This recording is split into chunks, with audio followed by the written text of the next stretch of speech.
Number 8 on the list is Juan Manuel Marquez versus Manny Pacquiao 1, which took place on May 8th, 2004 for the WBA, IBF, and Ring Magazine Featherweight Championships.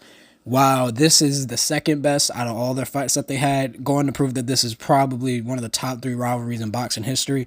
The fourth fight took place at welterweight, so that would be on the list I would be doing a little bit later down the line. But back to this fight in particular, you have Manny Pacquiao coming off the absolute demolition of Marco Antonio Barrera and really putting himself on the map, going up against Juan Manuel Marquez, who had been very steadily increasing his stock over the years, trained by Nacho Beristain in that Ricardo Lopez-esque style, but putting more of his own flair to it, and becoming a steadily more of a power puncher as he continued to grow up and, I guess, grow into his grown man body in the higher weight classes as he would continue to move up throughout his career.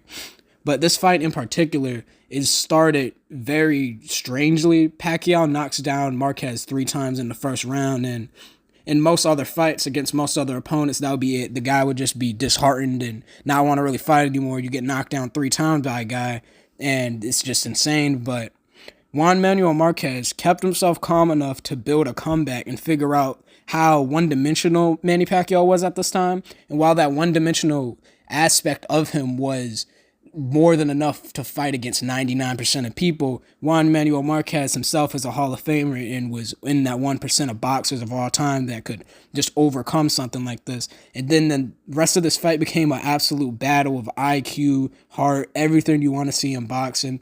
Marquez building himself back up and coming back to exploit the more one-dimensional southpaw style that Pacquiao had at the time. His lead hand, being his right hand, wasn't very developed, and Marquez figured that out and was able to battle himself back into what became a very close, controversial decision in the start of one of boxing all-time greatest rivalries. Definitely watch this if you like either of these guys. These are 2 of my favorite boxers of all time, and I'll definitely be talking about them more down the line.